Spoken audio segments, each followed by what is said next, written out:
আচ্ছা, তো দেখো আমরা হচ্ছে গত ক্লাসে যেটা পড়ছিলাম, যেটুকু পর্যন্ত শেষ করছিলাম সেটা হচ্ছে আমরা দেখতেছিলাম তেজস্ক্রিয় রশ্মির প্রকারভেদ গুলা। সেখান থেকে আমরা দেখছিলাম আলফা রশ্মি, বিটা রশ্মি, গামা রশ্মি নির্গমন, এবং আমরা এটাও দেখছিলাম যে আলফা রশ্মি যদি নির্গত হয় তাহলে তাহলে আমার পারমাণবিক সংখ্যা 2 পরিমাণ কমে, আর হচ্ছে ভর সংখ্যা হচ্ছে 4 পরিমাণ কমে।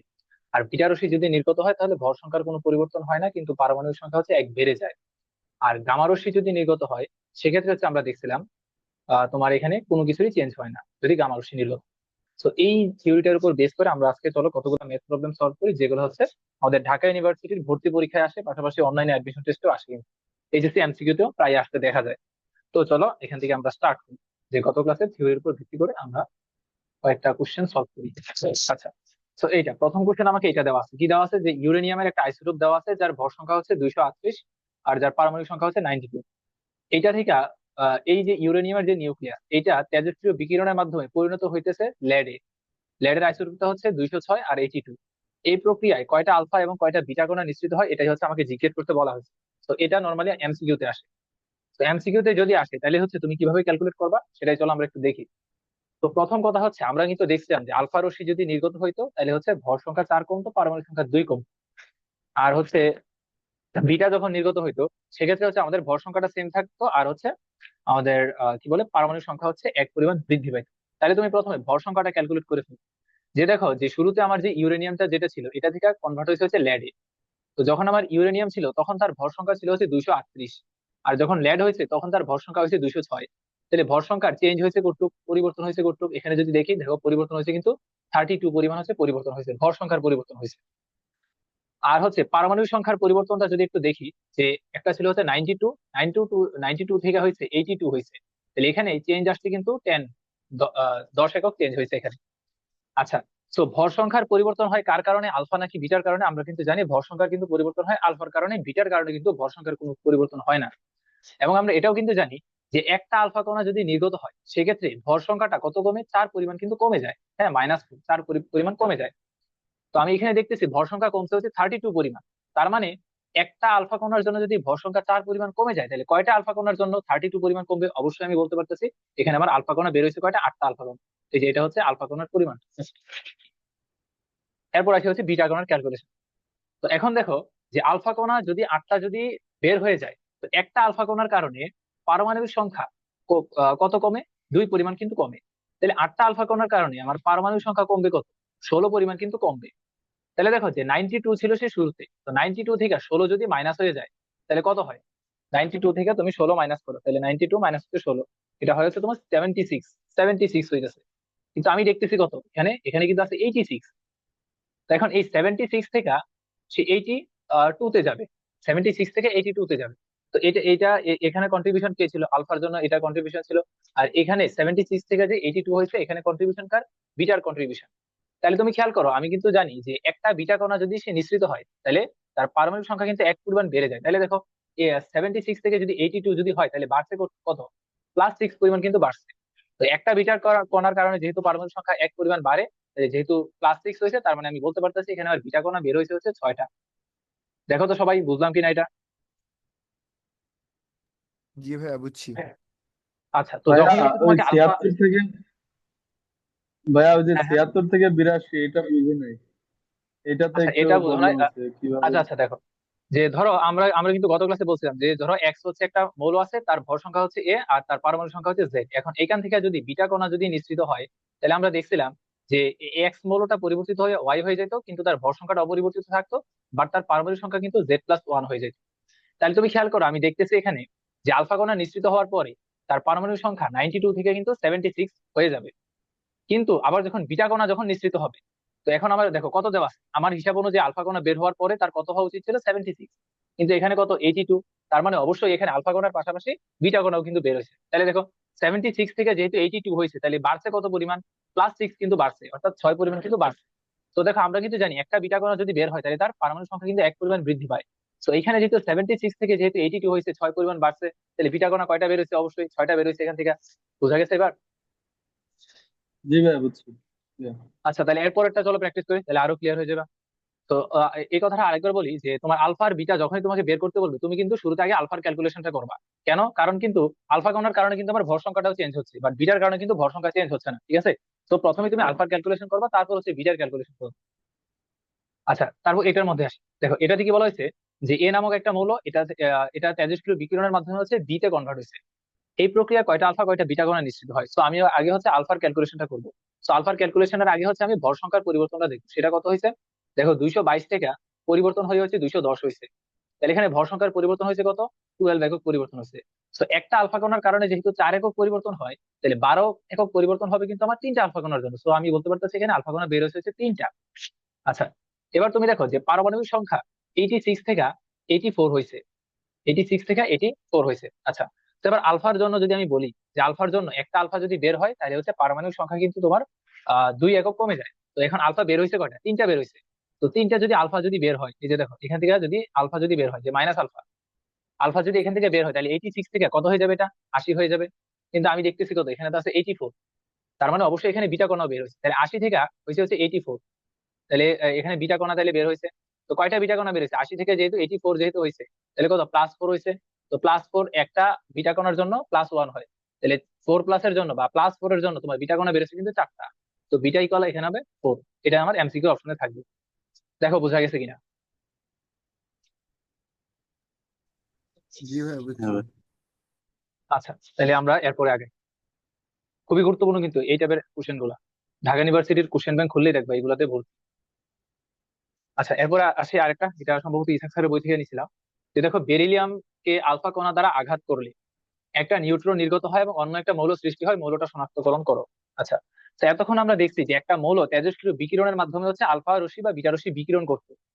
এখন তোমাকে বিকিরণ না, এখন তোমাকে বের করতে বলছে কি, যে তুমি বেরিলিয়ামকে একটা আলফা কণা দ্বারা আঘাত করবা, অর্থাৎ উল্টা প্রসেস। হ্যাঁ, তুমি একটা বেরিলিয়ামকে একটা আলফা কণা দ্বারা আঘাত করবা।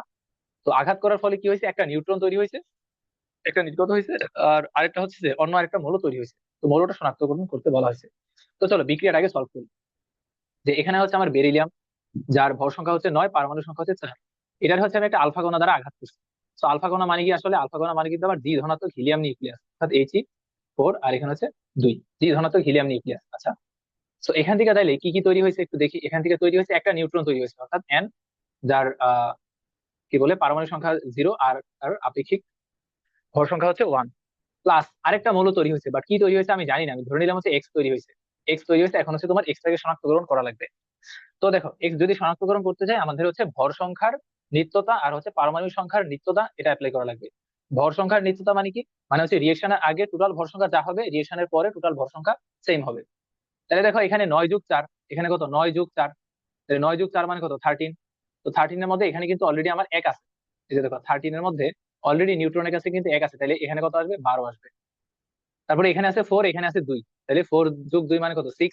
6 এর মধ্যে এখানে 0, তাহলে এখানে কত আসবে? 6 আসবে। তার মানে এক্স যে মৌলটা সেটা আসলে কি? সেটা কিন্তু আসলে কার্বন। যে 6, 12 এটা হচ্ছে কার্বন। ঠিক আছে, তো এটা এবারে বিভিন্ন টাইপের প্রশ্ন কিন্তু হইতে পারে। তো আশা করি বোঝা গেছে এটা। তো আমরা নেক্সট আগে। আচ্ছা, নেক্সট হচ্ছে খুবই গুরুত্বপূর্ণ কনসেপ্ট। এটা থেকে হচ্ছে মেনলি তোমার কোশ্চেন গুলো হয়, এইচএসসি বলো বা এডমিশন বলো, এই টপিকটা খুব ভালো করে বুঝবা। দেখো আমরা পড়বো হচ্ছে এখন তেজস্ক্রিয় ক্ষয় সূত্র এবং হচ্ছে তেজস্ক্রিয়তার রূপান্তর সূত্র, এটা আবার কি জিনিস। তো চলো আমরা বোঝার ট্রাই করি। আচ্ছা, তো প্রথম কথা হচ্ছে আমরা কিন্তু দেখছিলাম যে গত ক্লাসে তো দেখছিলাম যে একটা তেজস্ক্রিয় নিউক্লিয়াস, সে তেজস্ক্রিয় বিকিরণের মাধ্যমে কিন্তু অন্য মৌলের নিউক্লিয়াসে কনভার্ট হয়ে যায় স্বয়ংক্রিয়ভাবে। তো এই যে একটু আগে যে ম্যাথটা করলাম দেখছিলে কিন্তু, যে ইউরেনিয়াম তার তেজস্ক্রিয় বিকিরণের মাধ্যমে কিন্তু একদম স্বয়ংক্রিয়ভাবে ল্যাড মৌলে কনভার্ট হয়ে গেছে, ঠিক আছে। তো এই টাইপের জিনিস নিয়ে হচ্ছে আমাদের তেজস্ক্রিয় ক্ষয়সূত্র এবং রূপান্তর সূত্রের যে ব্যাখ্যাগুলো। আচ্ছা, তো তেজস্ক্রিয় ক্ষয়সূত্রটা আবিষ্কার করছে কে? 1902 সালে বিজ্ঞানী রাদারফোর্ড এবং সডি ক্ষয়সূত্র আবিষ্কার করছে। মেডিকেল অ্যাডমিশন টেস্টের জন্য এই লাইনটা লাগবে। আচ্ছা, তাদের ক্ষয়সূত্রতে আসলে বলা হয়েছে কি, তো চলো এটা একটু দেখি। যে কি বলা হয়েছে দেখো, যে কোনো মুহূর্তে তেজস্ক্রিয় পরমাণুর ভাঙ্গনের হার, তো আমরা কিন্তু জানি যে তেজস্ক্রিয় পরমাণু যদি হয় তাহলে তার থেকে কিন্তু স্বয়ংক্রিয়ভাবে তোমার রশ্মিগুলো কিন্তু নির্গত হবে। তো রশ্মি যখনই নির্গত হবে তাহলে কিন্তু তার মধ্যে অবশ্যই ভাঙ্গন হবে বা হচ্ছে ক্ষয় হবে।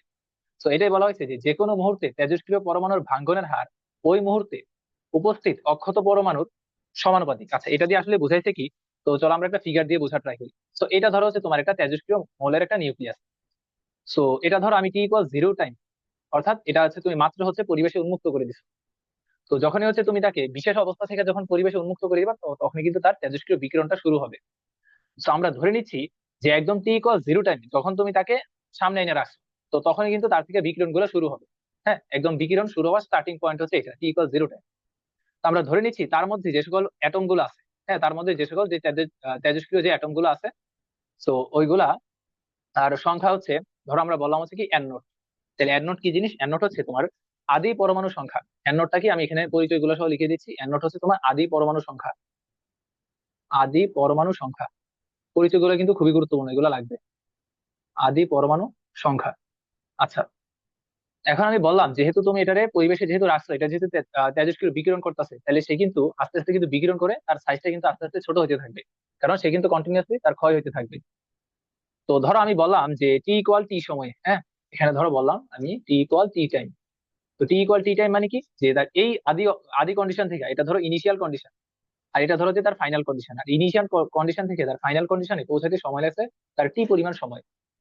তো এখন তার ইনিশিয়াল কন্ডিশনে তার ভিতরে যদি এন নট সংখ্যক যদি পরমাণু থাকে, আদি পরমাণু সংখ্যা যদি এন নট হয়, তো T=T সময়ে আমি কিন্তু তার ভিতরে কিন্তু আর এন নট সংখ্যক আদি পরমাণু পাবো না, তার মধ্যে আমি কিন্তু অনেক কম পরমাণু পাবো।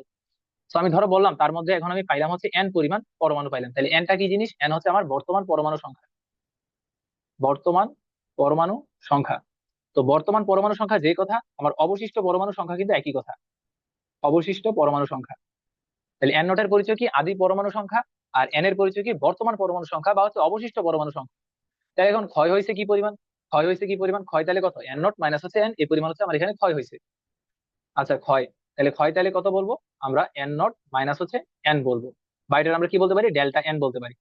অর্থাৎ পরমাণু সংখ্যার যে পরিবর্তন সেটাই আসলে কি হয়েছে? ক্ষয় হয়েছে এখানে। আচ্ছা, এখন আমরা যদি টাইমের রেসপেক্টে যদি ক্ষয়টাকে বলতে চাই, যে সময়ের সাপেক্ষে কি পরিমাণ পরিবর্তন হয়েছে, সময়ের সাপেক্ষে কি পরিমাণ ক্ষয় হয়েছে, সেটাকে যদি বলতে চাই, সেক্ষেত্রে কিন্তু আমরা বলবো যে ডিএন বাই হচ্ছে ডিটি। ডিএন বাই ডিটি, অর্থাৎ সময়ের সাপেক্ষে কি পরিমাণ পরিবর্তন হয়েছে সেটা যদি আমরা বলতে চাই, তাহলে আমরা বলবো যে এটা। আচ্ছা, এখন চলো আসি যে সূত্রতে আসলে কি বলা হয়েছে। যে দেখো, বলা হয়েছে যে কোনো মুহূর্তে তেজস্ক্রিয় পরমাণুর ভাঙ্গনের হার, ভাঙ্গনের হার বলতে কোনটা? ওই যে তোমার টাইমের রেসপেক্টে কি পরিমাণ ক্ষয় হইতেছে, সেটাই কিন্তু ভাঙ্গনের হার, ডিএন বাই ডিটি। এটা হচ্ছে আমার এখানে ভাঙ্গনের হারটা। এই ভাঙ্গনের হারটা ওই মুহূর্তে উপস্থিত অক্ষত পরমাণুর সমানুপাতিক। আচ্ছা, এটা দিয়ে আসলে কি বুঝাইছে খেয়াল করো। যেমন ধরো তোমার এন এর ভ্যালু ধরো হচ্ছে 100, হ্যাঁ, তোমার এন এর ভ্যালু 100, এটা হচ্ছে একটা কেস। আরেকটা কেস ধরো হচ্ছে তোমার এন এর ভ্যালু হচ্ছে ধরো 80। তাহলে তোমার কোন ক্ষেত্রে তোমার ভাঙ্গনটা বেশি হবে? তোমার ভাঙ্গন কিন্তু বেশি হবে 100-র ক্ষেত্রে। কারণ কি? কারণ তোমার কাছে কিন্তু এখনো 100টা অবশিষ্ট আছে, তো এই জায়গায় যে পরিমাণ ভাঙ্গন হবে, আর তোমার কাছে যদি 80টা থাকে, তাহলে সেখানে কিন্তু ভাঙ্গনটা কম হবে। ঠিক আছে? তো এটাই বলা হয়েছে এখানে, যে তোমার অবশিষ্ট পরমাণু সংখ্যা যত বেশি হবে, বা হচ্ছে এটা বলতে পারো যে বর্তমান পরমাণু সংখ্যা বা অবশিষ্ট পরমাণু সংখ্যা যত বেশি হবে, তোমার ভাঙ্গনের হারটাও কিন্তু তত বেশি হবে।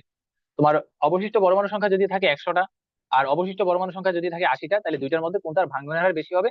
অবশ্যই যেটার মধ্যে আগে মানে অবশিষ্ট বেশি আছে, মানে 100 যেটা, সেটার মধ্যে কিন্তু আমার ভাঙ্গনটা বেশি হবে বা অতি দ্রুত হবে। এই জিনিসটা হচ্ছে বলা হয়েছে সিম্পল কথা, যে যে কোনো মুহূর্তে তেজস্ক্রিয় পরমাণুর ভাঙ্গনের হার ওই মুহূর্তে উপস্থিত অক্ষত পরমাণুর সমানুপাতিক। তো এখন এই বাংলা কথাটাকে আমরা যদি ম্যাথমেটিক্যাল টার্ম দিয়ে যদি প্রকাশ করতে চাই, তাহলে আমরা লিখবো হচ্ছে এইভাবে, যে ডিএন বাই ডিটি, যে কি, যে টাইমের রেসপেক্টে কি পরিমাণ ক্ষয় হইতেছে বা ভাঙ্গনের যে হার, সেটা কার সমানুপাতিক? ওই মুহূর্তে উপস্থিত, ওই মুহূর্তে উপস্থিত অক্ষত পরমাণু, অক্ষত মানে কি? অবশিষ্ট পরমাণুর সমানুপাতিক, অর্থাৎ প্রপোর্শনাল হচ্ছে এন। প্রপোর্শনাল হচ্ছে কি এন। এন মানে কি জিনিস? অক্ষত পরমাণু সংখ্যা বা হচ্ছে তোমার অবশিষ্ট পরমাণু সংখ্যা। তো এখন দেখো, যে ডিএন বাই ডিটি, এটা দিয়ে আসলে কি বুঝাইতেছে? এটা দিয়ে আসলে কিন্তু বুঝাইতেছে যে বা সময় সাপেক্ষে কি পরিমাণ পরিবর্তন হইতেছে। এখন এই পরিবর্তনটা কি আসলে বৃদ্ধি পাইতেছে নাকি হ্রাস পাইতেছে, সেটা কিন্তু আমি বুঝতেছি না। তো এটার সামনে যদি আমি প্লাস দেই, তাই কি বুঝবো? যে এখানে সময়ের সাথে সাথে বাড়তেছে। তো আসলে কি এখানে বাড়তেছে? এখানে তো আসলে বাড়তেছে না, এখানে কি আস্তে আস্তে কিন্তু ক্ষয় হচ্ছে বা হ্রাস পাইতেছে। তো এটা বোঝানোর জন্য আমরা এখানে সামনে একটা মাইনাস ইউজ করবো। তাহলে মাইনাসটা কেন ইউজ করতেছি? মাইনাসটা আসলে ইউজ করতেছি যে ক্ষয় বোঝানোর জন্য, যে আসলে কিন্তু পরমাণু সংখ্যা টাইমের রেসপেক্টে আস্তে আস্তে কমে আসতেছে। তাহলে এই যে সূত্রটা পাইলাম, যে minus GN by GT proportional হচ্ছে এন, এই সূত্রটাকে আমরা বলবো হচ্ছে তেজস্ক্রিয় ক্ষয় সূত্র। দেখো একটু পর্যন্ত কথাবার্তা ক্লিয়ার কিনা,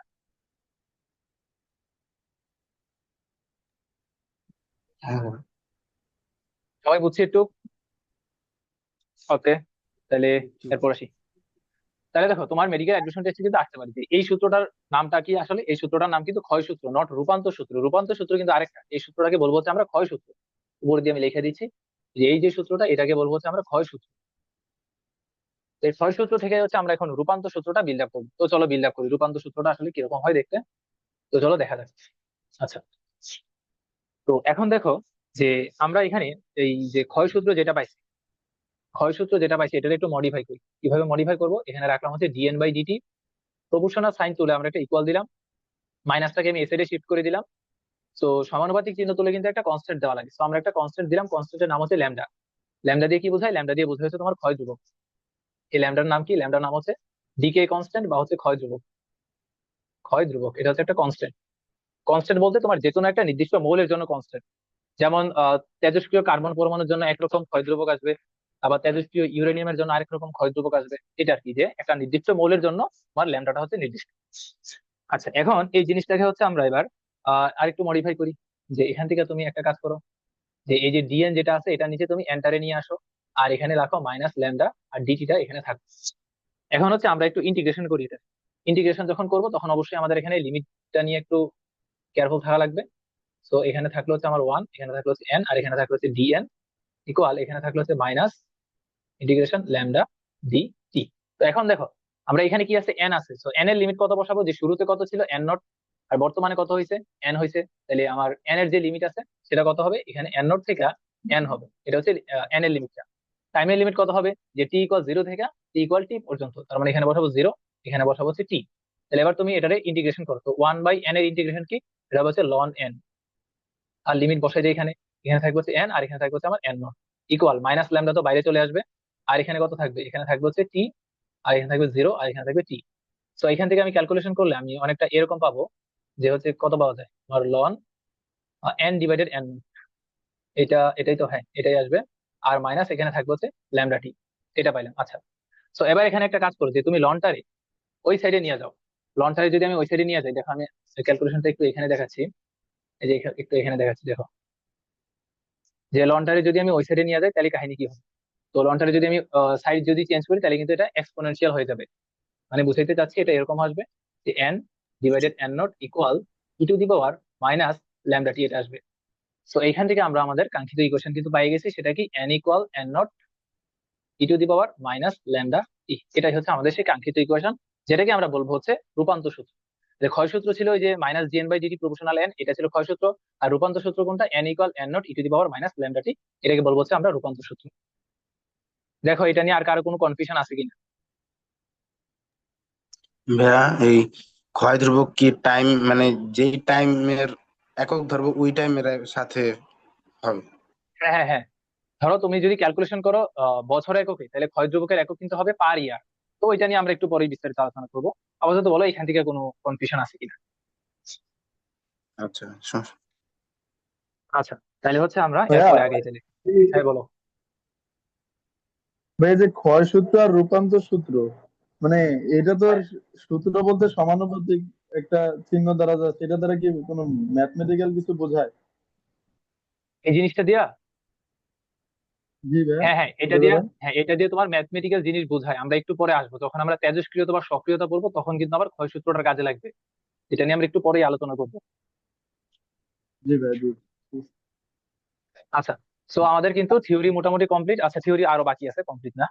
তো চলো আমরা এরপর যাই। তো আমরা কি দেখলাম, আমরা রূপান্তর সূত্রটা দেখলাম হচ্ছে N equal N naught e to the power minus lambda t, যেখানে এন কি জিনিস, এন হচ্ছে তোমার অবশিষ্ট পরমাণু সংখ্যা, এন নট কি জিনিস, আদি পরমাণু সংখ্যা, e to the power minus lambda, lambda কি জিনিস, ক্ষয় ধ্রুবক, টি কি জিনিস, টি কি জিনিস, টি হচ্ছে তোমার ওই যে এন নট থেকে এন এ কনভার্ট হইতে, এন নট থেকে এন এ কনভার্ট হইতে তার যে পরিমাণ টাইম লাগছে সেটাই হচ্ছে এখানে টি।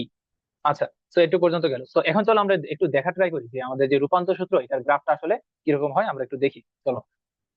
এই যে এটা হচ্ছে আমাদের রূপান্তর সূত্রের গ্রাফ। তো দেখো এখানে দেখো যে আমরা রূপান্তর সূত্রটা দেখছিলাম কি, যে তোমার এন ইকুয়াল হচ্ছে N naught e to the power minus lambda t. So গ্রাফটা কিন্তু হবে তোমার একটা এক্সপোনেনশিয়াল গ্রাফ, অর্থাৎ Y equal e to the power x এর গ্রাফ। তোমরা ম্যাথমেটিক্সে দেখে আসছো Y equal e to the power x এর গ্রাফটা কিরকম হইতো, যে এক্সপোনেনশিয়াল গ্রাফ কিন্তু হইতো এই টাইপের। তো এখানে অবশ্যই এটা তোমার ই টু দি পাওয়ার এক্স না, e to the power minus x এর গ্রাফ হবে, e to the power minus x এর গ্রাফ, কারণ e to the power graph, e to the power x এর গ্রাফ কিন্তু এখান থেকে স্টার্ট হবে। তো এটা হবে e to the power minus x এর গ্রাফ, এখান থেকে স্টার্ট হবে। তো এই যে তার যে স্টার্টিং পয়েন্ট, এটাকে আমরা কি বলবো, এটাকে আমরা বলবো হচ্ছে এন। এই যে দেখো তোমার ওয়াই অক্ষ বরাবর তুমি রাখছো হচ্ছে পরমাণু সংখ্যাকে, আর এক্স অক্ষ বরাবর তুমি রাখছো হচ্ছে টাইম কে। তো যেখান থেকে আমার গ্রাফটা স্টার্ট হবে সেটাই কি আমার আসলে যে আদি পরমাণু সংখ্যা এন নোটটা।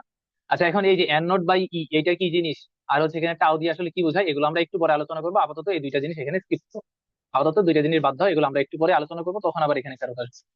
তো আমাদের এই ইকুয়েশনের গ্রাফটা কিরকম আসবে, e to the power minus x এর গ্রাফটা, এক্সপোনেনশিয়াল গ্রাফ, যে উপর থেকে শুরু হয়ে আস্তে আস্তে নিচের দিকে ভাবে চলতে থাকবে। আচ্ছা, এখন প্রশ্ন হচ্ছে এখানে যেই লাইনটা যে আছে, যে রেড কালার যে লাইনটা আছে, এটা কি কখনো এক্স অক্ষকে টাচ করবে কিনা, এটা নিয়ে হচ্ছে একটা কোশ্চেন থাকে। তো এখন চিন্তা করো যে এই রেড লাইনটা যদি এক্স অক্ষকে যদি টাচ করতে চায়, ধরো এক্স এক্সিস কে এই রেড লাইনটা যদি টাচ করতে চায়, তাহলে হচ্ছে আমার এন এর ভ্যালুটা কত হওয়া লাগবে, এন বা পরমাণু সংখ্যা, এন এর ভ্যালু কিন্তু 0 হওয়া লাগবে। কারণ তুমি চিন্তা করো যে ওয়াই এক্সিস বরাবর তুমি যাকে বসাইছো, হ্যাঁ, তো সেটার ভ্যালু যদি 0 হয়, তাহলে কিন্তু তুমি বলতে পারো তোমার এই রেড লাইনটা এক্স অক্ষকে টাচ করবে। তো এখন এক্স অক্ষকে যদি রেড লাইনটা যদি যদি টাচ করতে চায়, তাহলে এন এর ভ্যালু 0 হবে। এখন তুমি ওই যে তোমার ইকুয়েশনে এন এর ভ্যালু 0 একটু বসাই দেখো তো কি আসে, যে 0 ইকুয়াল হচ্ছে N naught e to the power minus lambda t. তো এখান থেকে আমি রাখলাম হচ্ছে যে 0 ডিভাইডেড এন ইকুয়াল হচ্ছে e to the power minus lambda t. তো এইখান থেকে আমি রাখলাম হচ্ছে লন 0 ইকুয়াল মাইনাস ল্যামডা টি। তো এখান থেকে আমি টি ইকুয়াল লিখবো হচ্ছে যে মাইনাস লন 0 ডিভাইড হচ্ছে ল্যামডা। তো এবার একটু লন জিরোর ভ্যালু ক্যালকুলেট করে দেখো তো, যে অসংজ্ঞায়িত আসে কিনা। এই যে দেখো তোমার কিন্তু অসংজ্ঞায়িত হ্যাঁ, আসতেছে বা অসীম আসতেছে। তো আমরা কিন্তু এখান থেকে বলতে পারি যে টি এর ভ্যালু আসলে কত আসবে, অসীম আসবে। তার মানে আসলে কি বোঝায়, যে এই যে দেখো, তাহলে এই যে রেড লাইনটা, এটা কিন্তু জীবনে কিন্তু এক্স অক্ষকে টাচ করবে না। কারণ কি, একদম বা টাচ করবে বলতে পারবো কখন, যখন টি এর ভ্যালু যখন অসীম হয়। তো টি এর অসীম ভ্যালু কি, এটা কি মানে মানে কি বলা যায় আর? তো যাই হোক, তো আমরা কি বলবো এখান থেকে, যে তোমার যে রেড কালার যে লাইনটা আছে, এটা তোমার এক্স অক্ষকে কখনোই টাচ করবে না। যদি টাচ করে সেক্ষেত্রে আমার টি এর ভ্যালুটা অসীম হওয়া লাগবে। তো এখান থেকে আমরা কিন্তু অনুধাবনমূলক একটা কোশ্চেন শিখে ফেললাম। সেটা হচ্ছে তোমার খ নাম্বারে আসতে পারে, যে কেন হচ্ছে কোনো তেজস্ক্রিয় নিউক্লিয়াসের 100% তোমার হচ্ছে ক্ষয় হয় না, কেন 100% ক্ষয় হয় না, মানে কিছু পরিমাণ অবশিষ্ট তোমার অবশ্যই থেকে যাবে, জীবনেও 100% কিন্তু ক্ষয় হবে না। কারণটা তো আমরা এখানে দেখলাম, দেখো তোমার 100% যদি ক্ষয় হওয়া লাগে, 100% যদি ক্ষয় হওয়া লাগে, সেক্ষেত্রে তোমার এন এর ভ্যালুটা কত হবে, 0 হয়ে যাবে। কিন্তু ধরো আমরা বললাম হচ্ছে এখানে 100% যদি ডিকে যদি হয়ে যায়, 100% যদি ডিকে হওয়া লাগে, তাহলে কিন্তু এন এর ভ্যালু 0 হবে। আর এন এর ভ্যালু যদি 0 হয়, তাহলে তো আমরা দেখলাম আমাদের টাইম লাগবে হচ্ছে অসীম পরিমাণ সময় লাগবে। ঠিক আছে, তো এর জন্যই তোমাদের অনুধাবনমূলক কোশ্চেনে কিন্তু এটা দিতে পারে, যে কেন হচ্ছে কোনো তেজস্ক্রিয় মৌলের নিউক্লিয়াস কখনো শতভাগ ক্ষয় হয় না। তো সেক্ষেত্রে তুমি ব্যাখ্যা দিবা হচ্ছে এটা, এরকম ম্যাথমেটিক্যাল ব্যাখ্যা দিয়ে দিবা, যে শতভাগ যদি ক্ষয় হওয়া লাগে, সেক্ষেত্রে আমার অবশিষ্ট পরমাণু সংখ্যাটা 0 হওয়া লাগবে। আর অবশিষ্ট পরমাণু সংখ্যা যদি 0 হইতে হয়, সেক্ষেত্রে আমার টাইম লাগবে হচ্ছে অসীম পরিমাণ সময় লাগবে। সবাই বুঝছি একটু পর্যন্ত? জি ভাইয়া বুঝছি। আচ্ছা, তাহলে এরপরে হ্যাঁ, আসি। আচ্ছা, তারপর হচ্ছে আমরা আরেকটা টপিক নিয়ে আলোচনা করবো, সেটা হচ্ছে আমাদের অর্ধায়ু। আচ্ছা, অর্ধায়ু কি জিনিস, এটা হচ্ছে আমরা যারা হচ্ছে রাসায়নিক পরিবর্তন করছি, কেমিস্ট্রির ফার্স্ট পেপার যে চতুর্থ অধ্যায়, সেটার মধ্যে কিন্তু আমাদের এই অর্ধায়ু টপিকটা কিন্তু ছিল। হ্যাঁ, তো অর্ধায়ু জিনিসটা হচ্ছে যে সময় কোনো তেজস্ক্রিয় পদার্থের ঠিক অর্ধেক পরিমাণ ভেঙে যায়। ঠিক অর্ধেক পরিমাণ ভেঙে যায় মানে কি, অর্ধেক পরিমাণ ভেঙে যায় মানে হচ্ছে তোমার অর্ধেক পরিমাণ ক্ষয় হয়ে গেছে। তাহলে আর বাকি আছে কতটুকু, বাকি অর্ধেক। অর্থাৎ অর্ধেক ক্ষয় হয়ে যাবে আর অর্ধেক বাকি থাকবে, বা হচ্ছে অর্ধেক অবশিষ্ট থাকবে। সেই যে টাইমটা, সেই টাইমটাকে বলবো হচ্ছে আমরা অর্ধায়ু। তো ধরে নাও যে আমরা এখানে একটা এক্সাম্পল দিলাম, যে ধরো এই নিউক্লিয়াসটা হচ্ছে যে তার তেজস্ক্রিয় বিকিরণের মাধ্যমে স্বয়ংক্রিয়ভাবে এটাতে কনভার্ট হয়েছে। তো আদিতে তার পরমাণু সংখ্যা হচ্ছে আমি এন নট বললাম, আর এখন বর্তমানে ধরো বললাম হচ্ছে n0/2 হয়ে গেছে। কারণ কি, তার অর্ধেক সংখ্যক ক্ষয়প্রাপ্ত হয়েছে আর অর্ধেক সংখ্যক বাকি আছে। তো n0/2 এটাকে ধরো আমি বললাম হচ্ছে অবশিষ্ট পরমাণু সংখ্যা, যে অবশিষ্ট অর্ধেক বাকি আছে, আর যে বাকি অর্ধেক সেটা ক্ষয় হয়ে গেছে। আমি বললাম এখানে টাইম লাগছে হচ্ছে টি পরিমাণ টাইম।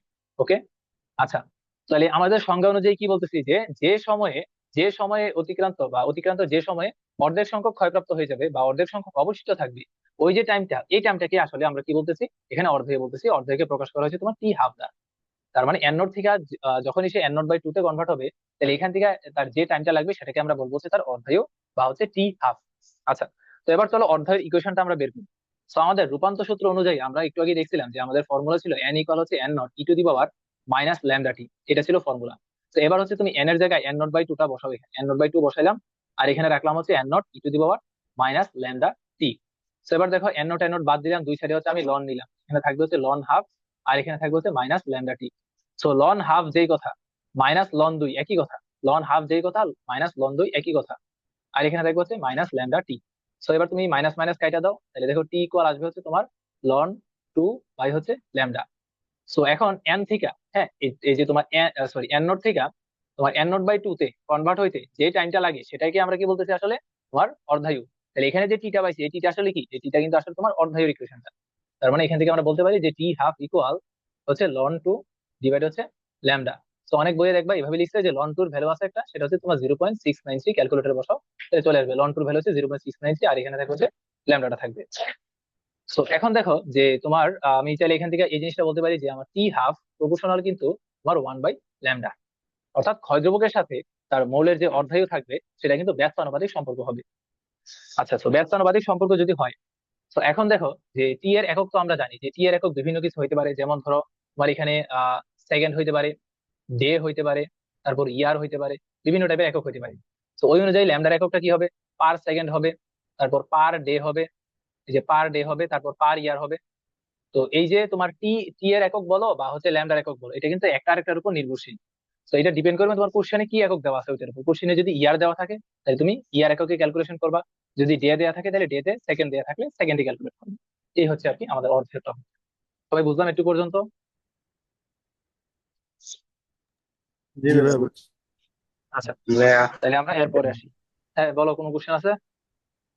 ভাইয়া ওই যে ফ্রিকোয়েন্সির একটা একক ছিল না, হার্টস, ওটা কি খালি সেকেন্ডের জন্য নাকি না না, ইয়ার সেকেন্ড না, ওটা মানে? ছিল পার সেকেন্ড। পার সেকেন্ড যেমন দেখো যে তোমার ফ্রিকোয়েন্সি মানে আসলে কি ছিল, এফ ইকুয়াল আমরা জানতাম কিন্তু 1/t, যেখানে টিটা আসলে কি ছিল তোমার টাইম পিরিয়ড ছিল। তাহলে দেখো এফ এর একক কি আসে, পার সেকেন্ড বা হচ্ছে হার্টজ, এইচ জেড হার্টজ, এটা। মানে ভাই ইয়ারের জন্য হার্টস হবে না? না তুমি ইয়ার, না না, ফ্রিকোয়েন্সির একক হচ্ছে সবসময় হার্টজ, হার্ট মানে কিন্তু পার সেকেন্ড। তো তুমি টাইম পিরিয়ড যদি ইয়ারও বসাও সেক্ষেত্রে কিন্তু তোমার ইয়ারটাকে সেকেন্ডে ক্যালকুলেট করে বসাইতে হবে, কারণ হার্টজ মানে কিন্তু পার সেকেন্ড। এটা কিন্তু তোমার ইয়ার মানে পার ইয়ার বা পার ডে এটা এরকম কিন্তু পসিবল না। আচ্ছা। বুঝছি। Hello hello. হ্যাঁ, হ্যাঁ, হ্যাঁ। আচ্ছা এরপর আসি। আমাদের নতুন টপিক হচ্ছে গড় আয়ু। আচ্ছা, আমরা হচ্ছে একসাথে সবগুলো থিওরি দেখে ফেলতেছি, তারপর হচ্ছে আমরা একের পর এক অনেকগুলো ম্যাথ প্রবলেম সলভ করবো। আচ্ছা, গড় আয়ুতে কি বলতেছে দেখো, যে প্রত্যেকটা তেজস্ক্রিয় পরমাণুর আয়ুর যোগফলকে পরমাণুর প্রারম্ভিক সংখ্যা দ্বারা ভাগ করলে যে আয়ু পাওয়া যায় তাকে বলা হয়েছে গড় আয়ু। তো গড় মানে কিন্তু আমরা বুঝি যে আমার কাছে অনেকগুলো অপশন থাকবে, অনেকগুলো অপশনকে আমি একসাথে যোগ করে দিব, আর হচ্ছে যতগুলো অপশন থাকবে ওই সংখ্যাটা দিয়ে আমি ভাগ করে দিব, এটা কি ছিল আমাদের গড়। হ্যাঁ, তো গড় আয়ু মানে কিন্তু এটা, সংখ্যাগুলো কিন্তু ইম্পর্টেন্ট, ক নাম্বারে আসে। প্রত্যেকটা তেজস্ক্রিয় পরমাণুর আয়ুর যোগফলকে পরমাণুর প্রারম্ভিক সংখ্যা দ্বারা ভাগ করলে যে আয়ু পাওয়া যায়, অর্থাৎ তোমার কাছে ধরো একটা তেজস্ক্রিয় মৌল আছে, এই তেজস্ক্রিয় মৌলের মধ্যে ধরো 100টা পরমাণু আছে। তো প্রত্যেকটা পরমাণুর যে আয়ু থাকবে, মানে আয়ু মানে কি, সে কয়দিন জীবিত থাকবে আর কি ওইটা। তো ওই টাইমটাকে আমরা যদি নেই, আহ তাহলে ধরো 100টার কথা যদি বলি, তাহলে 100টার হচ্ছে আমি আয়ু নিব, নিচে কি করবো 100 দিয়ে ডিভাইড করে দিব, তাহলে হচ্ছে আমি যেই টাইমটা পাবো সেটা হচ্ছে আমার ওই যে যেই কি বলে তেজস্ক্রিয় মৌল যেটা ছিল সেটার ওভারঅল গড় আয়ু আর কি। তো গড় আয়ুকে প্রকাশ করা হচ্ছে টাউ দিয়ে। টাউ ইকুয়াল কি, এই যে প্রথম পরমাণুর আয়ু প্লাস হচ্ছে দ্বিতীয় তৃতীয় পরমাণুর আয়ু প্লাস হচ্ছে n0তম পরমাণুর আয়ু। আর নিচে কি থাকবে, এই যে যতগুলো আমি পরমাণু সংখ্যা নিছি, এখানে আমি n0 সংখ্যক নিছি, তো আমি n0 দিয়ে হচ্ছে লাস্টে ভাগ করে দিচ্ছি। আচ্ছা, তো এখন দেখা গেছে যে আমি তো এভাবে তো গড়াইটা ক্যালকুলেট করতে পারি যে যতগুলো পরমাণু থাকবে তাদের আয়ু ডিভাইডেড হচ্ছে তাদের যে টোটাল সংখ্যাটা আছে সেটা দিয়ে আমি ভাগ করে দিব। এখন এইটা ক্যালকুলেশন করে দেখা গেছে এখান থেকে যে রেজাল্ট পাই, আমি যদি ওই যে টাউ ইকুয়াল যদি 1/λ করি, ল্যামডা কি জিনিস, ওই যে একটা নির্দিষ্ট মৌলের জন্য তার ক্ষয় ধ্রুবকটা 1/λ যদি করি, তাহলেও দেখি দেখা যায় যে আমার এক্সাক্ট ভ্যালুই আসছে। তার মানে আমি বলতে পারবো আমার টাউ ইকুয়াল কি 1/λ। অর্থাৎ তোমার মনে রাখা লাগবে হচ্ছে এই জিনিসটা, যে টাউ ইকুয়াল হচ্ছে 1/λ, যে গড়াইও কি 1/ক্ষয় ধ্রুবক। তো আমরা কিন্তু আবার একটু আগে দেখে আসছিলাম যে তোমার টি হাফ এটা মানে কি ছিল, এটা মানে কিন্তু ছিল আমার লন টু বাই হচ্ছে ল্যামডা ছিল। তার মানে দেখো, তো এখান থেকে তুমি তাহলে ল্যামডা সমান কত বলতে পারো, ল্যামডা সমান কিন্তু আমি বলতে পারি এখানে লন 2 ডিভাইড হচ্ছে টি হাফ। তো 1/λ মানে কত আসবে, টি হাফ ডিভাইডেড লন 2 বা হচ্ছে টি হাফ ডিভাইডেড হচ্ছে 0.693, এটা আর কি। তো এটা হচ্ছে মনে রাখা লাগবে যে টাউ ইকুয়াল হচ্ছে তোমার 1/λ ইকুয়াল হচ্ছে টি হাফ ডিভাইডেড হচ্ছে 0.693। এটা এই কোয়েশনটা আমাদের মনে রাখা লাগবে, এটা হচ্ছে গড় আয়ুর ইকুয়েশন। আচ্ছা, তো আমরা তো দেখলাম যে গড় আয়ুর একটা সংখ্যা হচ্ছে আমরা এইভাবে দিতে পারি। তো দেখা গেছে আমাদের গড় আয়ুর সংখ্যা কিন্তু আরেকভাবে দিতে পারি, সেটা হচ্ছে যে দেখো গড় আয়ুর হচ্ছে আরেকটা ডিফারেন্ট সংখ্যা, যে যে সময় পর কোনো তেজস্ক্রিয় মৌলের অবশিষ্ট পরমাণু সংখ্যা আদি পরমাণু সংখ্যার 1/e গুণ হয় তাকে বলা হয় হচ্ছে গড় আয়ু। আচ্ছা, এটা দিয়ে আসলে কি বোঝায়, তো চলো একটু ম্যাথমেটিক্যাল ব্যাখ্যায় আসি। যে আমরা রূপান্তর সূত্রটা কিন্তু দেখছিলাম, সেটা ছিল আমাদের n ইকুয়াল হচ্ছে n0 e⁻ এটা ছিল। আচ্ছা, তো এখন দেখো যে আমরা কিন্তু বলতেছি, আচ্ছা আমরা কি বলতেছি, আমরা বলতেছি হচ্ছে তোমার যে গড় আয়ু যেটা সেটা আসলে কি 1/λ, এটা ঠিক আছে। আচ্ছা, তো গড় আয়ু এটা আসলে কি বোঝায়, এটা কিন্তু একটা টাইমকে রিপ্রেজেন্ট করতেছে। হ্যাঁ, গড় আয়ু মানে কিন্তু একটা টাইম, একটা সময়। তো এখন দেখো যে আমি এখানে n ইকুয়াল রাখলাম, এখানে n0 e⁻ আর হচ্ছে তোমার মাইনাস এখানে রাখলাম হচ্ছে ল্যামডা, আর এখানে এই যে টাইম আছে, হ্যাঁ এই টাইমের জায়গায় এটা কিন্তু টাইম, এটা কিন্তু টাইম। তো এই টাইমের জায়গায় ধরো আমি কথার কথা এখানে টাউটাকে বসাইলাম, এই জায়গায় আমি টাউকে বসাইলাম। তাহলে এবার দেখো এখান থেকে আমরা তাহলে এরপর কি লিখতে পারি, যে এখানে থাকবে হচ্ছে এন, আর এখানে থাকবে হচ্ছে এন নট, আর এখানে থাকবে e to the power minus lambda রাখলাম, আর টাউ মানে কি 1/λ। সো দেখো তোমার এখানে কিন্তু ল্যামডা আর ল্যামডা হচ্ছে কাটাকাটি যাবে, এন নট আর হচ্ছে ই টু দি পাওয়ার -1 যাবে এখানে, ই টু দি পাওয়ার -1। আচ্ছা, তো এখান থেকে আমি কি লিখতে পারি, যে এখান থেকে আমি লিখতে পারি হচ্ছে এন ইকুয়াল হচ্ছে তোমার এন নট, আর এখানে থাকে কত 1/e। তাহলে দেখো আমি এখান থেকে নতুন একটা সংখ্যা দাঁড় করাতে পারি, যে আচ্ছা দেখো যে তোমার এন থেকে এন নট হওয়ার যে তুমি পরিবর্তনটা পাইছো, এটা কত টাইমের জন্য পাইছো, এখানে কিন্তু আমি টাইমটাকে টাও ধরে নিছিলাম, অর্থাৎ গড়ায়ু। তো এখন দেখো তুমি কিন্তু এই তাহলে সংখ্যা এটা বলতে পারো যে যে সময় পর কোনো তেজস্ক্রিয় মৌলের অবশিষ্ট পরমাণু সংখ্যা, এই যে অবশিষ্ট পরমাণু সংখ্যা এন আদি পরমাণু সংখ্যার 1/e গুণ হয়, যে আদি পরমাণু সংখ্যার 1/e গুণ হয় যে সময়ে যে টাইমটায়, ওই টাইমটাকে আমরা বলতেছি হচ্ছে ওই মৌলটার অর্ধায়ু। দেখো একটু পর্যন্ত বোঝা গেছে কিনা।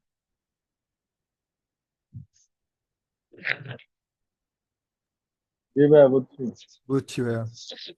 আচ্ছা, তাহলে এরপরে আসি আমাদের থিওরি। আচ্ছা এবার হচ্ছে আমরা ওই যে গ্রাফটার মধ্যে আসি। তাহলে তাহলে দেখো এখানে আমরা দেখছিলাম কি, যে তোমার এন ইকুয়াল হচ্ছে এন নট বাই ই। দেখো এখান থেকে আমরা পাইছি কি, তাহলে N equal N not divided e. আর এইটা কত টাইমে সংঘটিত হয়, তার হচ্ছে গড়ায়ু, তার গড়ায়ু টাইমে হচ্ছে সংঘটিত হয়, যে এন ইকুয়াল হচ্ছে এন নট বাই ই হয়। তো এখন এখন চলো গ্রাফটার মধ্যে ফেরত আসি। এই যে দেখো গ্রাফের মধ্যে তুমি যখনই এন নট বাই ই যখন বসাইবা, তো এন নট বাই ই এর জন্য তুমি আসলে টাইম কত পাইবা, এই যে টাও পাইছো, এই টাউকে আসলে আমরা কি বলতেছি, টাউকে আমরা আসলে বলতেছি হচ্ছে তার গড়ায়ু বা হচ্ছে এভারেজ লাইফ, গড়ায়ু বা হচ্ছে এভারেজ লাইফ। এই যে দেখো তুমি এন নট বাই ই এর জন্য যে টাইমটা পাইবা সেটা কিন্তু গড়ায়ু। ওকে, আশা করি এটা বোঝা গেছে। আমরা এরপরে আসি। আচ্ছা এরপর হচ্ছে আমাদের আরেকটা জিনিস আছে, সেটা হচ্ছে তেজস্ক্রিয়তার হার বা হচ্ছে ভাঙ্গনের হার বা হচ্ছে সক্রিয়তা, তিনটা জিনিস একই কথা। তেজস্ক্রিয়তার হার যেই কথা, ভাঙ্গনের হার একই কথা, সক্রিয়তা একই কথা। তোমার কোশ্চেনে যে কোনো একটা শব্দ থাকতে পারে। তো এখন দেখো আমি লিখে রাখছি এখানে আদিতে পরমাণু সংখ্যা হচ্ছে এন নট, এটা আমরা জানি। আদিতে ভাঙ্গনের হার, ভাঙ্গন বুঝাইতে হচ্ছে আমরা আসলে মাইনাসটা ইউজ করি। ভাঙ্গনের হার কত, জি এন নট বাই হচ্ছে জিটি ইকুয়াল হচ্ছে ল্যামডা এন নট ইকুয়াল হচ্ছে এ নট। আচ্ছা দেখো আমরা কিন্তু ওই যে একটু আগে যে আমাদের যে ক্ষয় সূত্র যেটা ছিল, সেটা আমাদের কি ছিল এরকম, যে তোমার ডিএন বাই ডিটি প্রপোর্শনাল কিন্তু এন ছিল। তো আমরা ক্ষয় বোঝাতে হচ্ছে সামনে জাস্ট মাইনাসটা ইউজ করবো। তো এটা কোন অবস্থার জন্য আমরা দেখছিলাম, এই যে এন, এন কোন অবস্থার জন্য, এন কিন্তু অবশিষ্ট যে পরিমাণটা ছিল সেটার জন্য। এখন আমি যদি আদিটার জন্য যদি হিসাব করি, সেক্ষেত্রে আমি কত লিখবো, সেক্ষেত্রে লিখবো হচ্ছে D N not divided DT, তোমার প্রপোর্শনাল হচ্ছে কি এন নট। আচ্ছা, তো এখন ওই যে সেম তাহলে আগের মতো, তাহলে এখানে বসাও যে ডি এন নট বাই হচ্ছে ডিটি, তুমি প্রপোর্শনাল সাইন তুলে হচ্ছে একটা ইকুয়াল সাইন দাও, আর হচ্ছে এখানে ল্যামডাটা রাখো, আর এখানে তুমি এন নটটা রাখলাম এখানে। আচ্ছা, তাহলে দেখো এই যে তোমার ল্যামডা এন নট, এই যে ভ্যালুটা পাইলা, এটাকে আমরা বলবো হচ্ছে তার আদি সক্রিয়তা। আদি সক্রিয়তা খুব ভালো করে খেয়াল করো, আদি সক্রিয়তা বা আদি তেজস্ক্রিয়তার হার, এই যে এই জিনিসটাকে বলবো হচ্ছে আমরা এ নট। আচ্ছা, তোমার এই যে এই জিনিসগুলো প্রকাশ করা হচ্ছে এ দিয়ে আর এ নট অথবা এ দিয়ে আর এ নট মানে হচ্ছে আদি, আর এ মানে হচ্ছে বর্তমান আর কি, যে বর্তমান সক্রিয়তা কত, আর এ নট মানে হচ্ছে আদি সক্রিয়তা। হ্যাঁ, তো এখানে তুমি ল্যামডা এন নট এটাকে তুমি চাইলে বলতে পারো হচ্ছে এন। তো এটাই আছে এখানে আমি লিখে রাখছি এ নট। তাহলে এ নট বলতে আমরা আসলে কি বলবো, ল্যামডা এন নট অথবা ডি এন নট বাই হচ্ছে ডিটি। তো তুমি চাইলে সামনে মাইনাসটা দিতে পারো। হ্যাঁ, আর যদি কোশ্চেনে যদি বলে দেয় একদম সরাসরি ভাঙন, সেক্ষেত্রে তোমার মাইনাসটা দেওয়ার দরকার নেই আর কি। আচ্ছা, এটা গেল। এখন এটা তো আমরা দেখছি কি, যে আদি আদি অবস্থার জন্য, আদি অবস্থায় আমার ছিল এন নট, তো আদি অবস্থার জন্য আমি আদি সক্রিয়তা পাইছি হচ্ছে এন। এখন টি সময় পর পরমাণু সংখ্যা যদি এন হয়ে যায়, অর্থাৎ কিছু আমার ক্ষয় হয়ে গেছে, অবশিষ্ট আছে হচ্ছে এখন এন পরিমাণ অবশিষ্ট আছে, তাহলে টি সময় পর ভাঙ্গনের হার বা টি সময় পর সক্রিয়তা তাহলে কত আসবে, ডিএন বাই হচ্ছে ডিটি। তো ডিএন বাই ডিটি সমান কত লিখতে পারি আমরা, ল্যামডা এন লিখতে পারি। ওই ল্যামডা এন কে বলবো হচ্ছে আমরা এখানে এ বলবো। আচ্ছা, এখন এই জিনিসটা খুব ভালোভাবে খেয়াল রাখবা, যে তোমার টি সময় পর ভাঙ্গনের হার যেই কথা, প্রতি সেকেন্ডে ভাঙ্গন সংখ্যা বা এক সেকেন্ডে ভাঙ্গন সংখ্যা কিন্তু সেম কথা।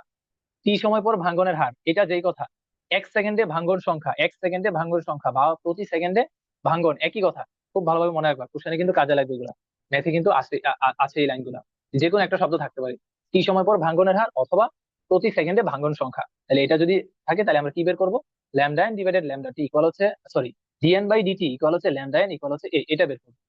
এ মানে কি জিনিস, তোমার বর্তমান সক্রিয়তা বা অবশিষ্ট সক্রিয়তা, আর এ নট মানে কি জিনিস, আদি সক্রিয়তা। ওকে, আচ্ছা। তো দেখো আমরা রূপান্তর সূত্র যেটা জানতাম, যে এন ইকুয়াল হচ্ছে N naught e to the power minus lambda t. তো আমরা কিন্তু জানতাম যে আমাদের ল্যামডা কি, এটা একটা কনস্ট্যান্ট। তো আমি দুই সাইডে হচ্ছে কনস্ট্যান্ট গুণ করলাম। তো দুই সাইডে যদি কনস্ট্যান্ট গুণ করি, তাহলে ল্যামডা এন মানে কি জিনিস এ, আর ল্যামডা এন নট মানে কি জিনিস এ নট ইন্টু হচ্ছে e to the power minus lambda. তো আমাদের দেখো যে রূপান্তর সূত্র যেটা ছিল n equal n naught e to the power minus lambda t, ওইখান থেকে কিন্তু আমি সক্রিয়তার যে ফর্মুলা আছে সেটা কিন্তু আমি বিল্ড আপ করতে পারতেছি যে a ইকুয়াল হচ্ছে a naught e to the power minus lambda t, যেখানে a হচ্ছে আমার অবশিষ্ট সক্রিয়তা বা হচ্ছে বর্তমান সক্রিয়তা বা হচ্ছে বর্তমান ভাঙ্গনের হার বা তেজস্ক্রিয়তার হার, অনেক ভাবে বলা যায় এই নামগুলা। আর এ নট মানে কি, এ নট মানে হচ্ছে আমার আদি সক্রিয়তা বা আদি ভাঙ্গনের হার বা আদি তেজস্ক্রিয়তার হার, এটা। আচ্ছা, তো আশা করি একটু পর্যন্ত বোঝা গেছে। তারপর আসে হচ্ছে তেজস্ক্রিয়তার এককটা। এটা খুবই গুরুত্বপূর্ণ, কারণ কোশ্চেন আমার যে কোনো একটা একক দেওয়া থাকতে পারে, আর ম্যাথ করার সুবিধার জন্য কিন্তু এককটা ট্রান্সফর্ম করা লাগবে। তো আমরা মনে রাখবো যে তেজস্ক্রিয়তার এসআই একক হচ্ছে বেকেরেল। কেন বেকেরেল? কারণ স্যার হেনরি বেকেরেল কিন্তু সর্বপ্রথম তেজস্ক্রিয়তা আবিষ্কার করছে। এই যে তেজস্ক্রিয় যে ব্যাপারগুলো আছে, এই যে তেজস্ক্রিয় ব্যাপারগুলো কিন্তু আবিষ্কারের পিছনে তোমার হেনরি বেকেরেল, ওনাকে তো বলা হয় যে ফাদার অফ রেডিও অ্যাক্টিভিটি। তারপর আছে পিয়েরে কুরি, মেরি কুরি, যে তারা কিন্তু এই ব্যাপারগুলো আবিষ্কার করছে। সো পরে দেখা গেছে যে তাদের তেজস্ক্রিয়তার যে বিষক্রিয়া আছে, ওটার জন্য তারা তাদের শেষ জীবনে কিন্তু ক্যান্সারে মারা গেছে। হ্যাঁ, এটা কিন্তু যে তেজস্ক্রিয়তার একটা খুবই বাজে একটা জিনিস, যে এর কারণে কিন্তু ক্যান্সার হয়ে যায়। আচ্ছা, তো আমরা এখান থেকে দেখি যে তেজস্ক্রিয়তার একক গুলা কি কি। যে এসআই একক হচ্ছে, এসআই একক তাহলে মনে রাখবে কি, বেকেরেল। হ্যাঁ, এসআই একক হচ্ছে আমার এখানে বেকেরেল। আর ওয়ান বেকেরেল মানে কি, ওয়ান ডিকেই পার সেকেন্ড, অর্থাৎ প্রতি সেকেন্ডে কি পরিমাণ ক্ষয় হইতেছে, ওটাকে আমরা বলবো হচ্ছে এক বেকেরেল। তো মাঝে মধ্যে দেখবা তোমার ক নাম্বারে জিজ্ঞেস করে যে এক বেকেরেল বলতে কি বুঝো, তাহলে বলবা কি যে একটা তেজস্ক্রিয় নিউক্লিয়াসের যে প্রতি সেকেন্ডে যে ভাঙ্গনের হার, ওটাকে বলবো হচ্ছে আমরা এখানে ওয়ান বেকেরেল। তাহলে ওয়ান বেকেরেল মানে কি, ওয়ান ডিকেই পার সেকেন্ড, বা এটাকে অনেকভাবে এভাবে বলে যে তোমার one DQ equal one DPS. One DPS, decay per second একই কথা, ডিপিএস যেই কথা, ডিকিউ একই কথা। আচ্ছা, আর ওয়ান কুড়ি মানে হচ্ছে তোমার 3.7 into 10 to the power 10 decay per second বা হচ্ছে ডিপিএস। এই ভ্যালুগুলো কিন্তু মনে রাখা লাগবে। ওয়ান কুড়ি মানে হচ্ছে 3.7 into 10 to the power 10 decay per second equal হচ্ছে 3.7 into 10 to the power 10 becquerel, কারণ আমরা কিন্তু জানি ওয়ান ডিপিএস মানে হচ্ছে ওয়ান বেকেরেল। সো এটা মনে রাখবে। আরেকটা হচ্ছে ওয়ান রাদারফোর্ড ইকুয়াল হচ্ছে তোমার 10 to the power 6 ডিকেই per second বা হচ্ছে 10 টু দি পাওয়ার 6 বেকেরেল বা হচ্ছে 10 টু দি পাওয়ার 6 ডিপিএস। কিন্তু পর্যন্ত আর কারো কোনো কনফিউশন বা কোশ্চেন আছে? না ভাইয়া। আচ্ছা, তো এবার আমরা হোপফুলি ম্যাথে যাইতে পারি। দেখি কি কি ম্যাথ প্রবলেম আছে। আচ্ছা, এখানে দেখো যে একদম এই চ্যাপ্টারের বিখ্যাত ফেমাস প্রবলেম। তো হচ্ছে এক খন্ড রেডন 60% ক্ষয় হতে কত সময় লাগবে, যেখানে রেডনের অর্ধায়ু দেওয়া আছে 3.82, দিন দেওয়া আছে কিন্তু ডে দেওয়া আছে। অবশ্যই এককটা খেয়াল রাখবে যে এই অর্ধায়ুটা কোন এককে দেওয়া আছে। তো আমার এখানে প্রথম অর্ধায়ুটা দেওয়া আছে, তো চলো প্রথমে অর্ধায়ুটা লিখে ফেলি। যে টি হাফ এখানে দেওয়া আছে 3.82 দিন, ডে দেওয়া আছে। তো এখন টি হাফ মানে কি জিনিস, তোমার হচ্ছে লন টু বাই হচ্ছে ল্যামডা, লন টু বাই হচ্ছে ল্যামডা ইকুয়াল 3.82। সো এখান থেকে হচ্ছে তুমি ল্যামডার ভ্যালুটা ক্যালকুলেট করে ফেলো। ল্যামডার ভ্যালু কত আসে? আসবে হচ্ছে তোমার 0.693, আর এখানে আসবে হচ্ছে 3.82। ভ্যালুটা কত আসে? 0.693 ডিভাইডেড হচ্ছে তোমার 3.82, আসে হচ্ছে 0.1814। তো ল্যামডার ভ্যালু ক্যালকুলেট করার সময় সবসময় চারটা বা পাঁচটা ডিজিট, ওই চারটা নিচ্ছে এখানে 0.1814 per day, D inverse one, এটা রাখি। আচ্ছা, তো আমি ল্যামডার ভ্যালু ক্যালকুলেট করে ফেলছি। এখন আমাকে জিজ্ঞেস করছে কি, যে এক খন্ড রেডনের 60% ক্ষয় হতে কত সময় লাগবে। তাহলে তুমি চিন্তা করো যে আমি তার আদি যে সংখ্যাটা আছে বা আদি যে পরমাণু সংখ্যা আছে তাকে আমি বললাম হচ্ছে এন নট, আর বর্তমানকে বললাম হচ্ছে বা অবশিষ্টকে বললাম হচ্ছে এন। তাহলে এখন ক্ষয় হয়েছে কতটুকু? 60% ক্ষয় হয়েছে। তাহলে অবশিষ্ট থাকবে কত পার্সেন্ট? অবশিষ্টের কথা যদি বলি, তাহলে অবশিষ্ট থাকবে কিন্তু তোমার 40% অবশিষ্ট থাকবে। এখন কার সাপেক্ষে 40%? ওই যে আদিটার সাপেক্ষে, অর্থাৎ আমার এন এর ভ্যালু হবে এখানে 40% of N, sorry N not. N equal 40% N not হবে এটা। তাহলে দেখো আদিটা ছিল হচ্ছে এন নট আর বর্তমানটা হচ্ছে এন, তাহলে 60% যেহেতু ক্ষয় হয়ে যায়, তাহলে অবশিষ্ট থাকবে কিন্তু 40%। আমার এন এর ভ্যালু হবে এখানে 40% এন। আচ্ছা, আমাদের টাইম মনে হয় প্রায় শেষ। রেজন কি আছে? রেজন তো নাই। তাহলে আজমান, তাহলে একটা লিঙ্ক দাও, তাহলে জুম লিঙ্ক। ঠিক আছে ভাই, আমি দিতেছি। হ্যাঁ হ্যাঁ, দিয়ে দাও, আমাদের ক্লাসটা এখনই এন্ড হয়ে যাবে। আচ্ছা, তো এখানে হচ্ছে আমরা দেখলাম আদিটা হচ্ছে তার এন নট, আর বর্তমান বা অবশিষ্ট যেটা সেটা হচ্ছে 40% এন।